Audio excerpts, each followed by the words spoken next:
Hello guys, আসসালামু আলাইকুম। Welcome to my back to my channel জিয়ান আহমেদ। তো গাইস, আবার চলে এলাম বিএল ব্লগটা নিয়ে। যারা যারা এখন হলুদের ব্লগটি দেখেন নিয়ে দেখে আসবেন। এখানে দেখেন আমাদের বউয়ের শাড়িটা সব গোছানো হয়ে গিয়েছে।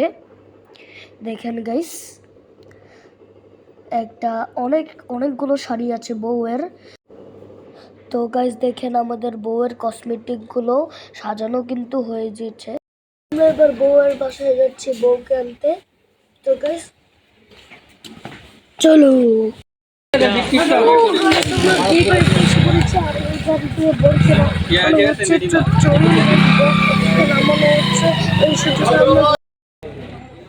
তো গাইস দেখেন বিয়ে বাড়ির গেটটা কত সুন্দর করে বানিয়েছে ওরা। আর এখানে গাইস দেখেন ওই যে বড় এখানে দাঁড়িয়ে আছে গাইস দেখেন। তো গাইস দেখেন বরকে বরণ করার জন্য শরবত টরবত নিয়ে এসেছে, মিষ্টি টিষ্টি।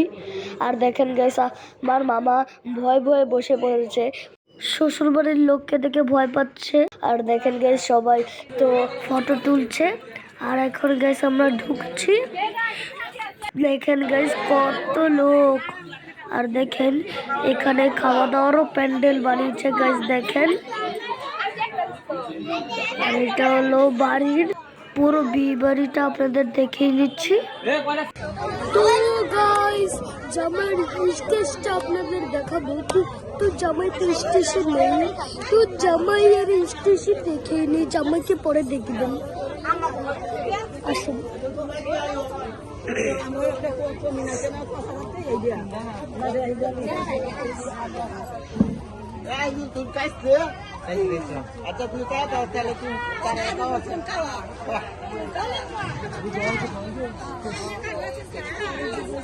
তো গাছ দেখেন এরা খেয়ে কত নোংরা করে ফেলছে, কত সুন্দর করে সাজিয়েছিল। আর চলেন গাছ বরকে খুঁজে নিয়ে। বরকে অনেক খোঁজাখুঁজির পর ওইখানে পাওয়া গেছে। ওইখান থেকে আনতে আনতে তো সব তো চলেন দেখে আসুন।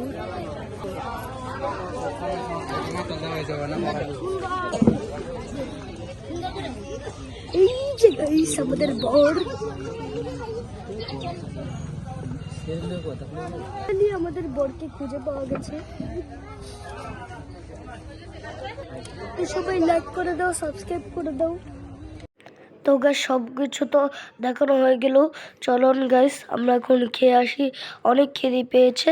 আর এখানে খাবার বাড়ছে গাইস।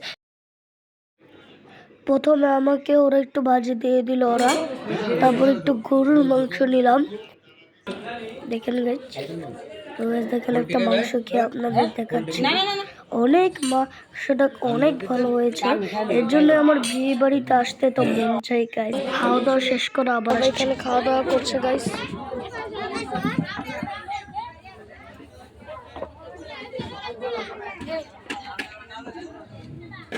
আর এই যে আমার মামা।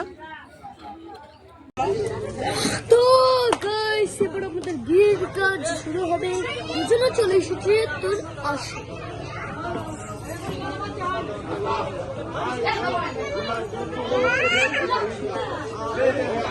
তো গাইস এখানে বিয়ের কাজ সম্পূর্ণ হয়ে গিয়েছে। তো চলুন ঘরে গিয়ে দেখি বর কি করে আর বউয়ের সাথেই বা কি করে। ও গাইস দেখেন বর ঢুকে পড়েছে, এবার আমাদের বউ দেখানোর পালা। এই যে গাইস আমাদের বউ বসে আছে, আর বড় এখন বসবে। বরের জুতাগুলো তুলে নেওয়া হয়েছে, নাহলে বিয়ের মানে বউয়ের বাড়ির লোক চুরি করে নেবে। গাইস ফানি কথাটা বললাম, নাহলে এই ফানি কথাটা যদি শেয়ার না। তো গাইস বিয়ে বাড়ির লোক অনেক দেরি করছিল, এই জন্য আমার মামা রেগে গিয়ে ঝগড়া করা শুরু করেছে। এখন আমরা বউ নিয়ে ফিরে যাব। রাতে আপনাদের সাথে আবার দেখাচ্ছে। তো টাটা।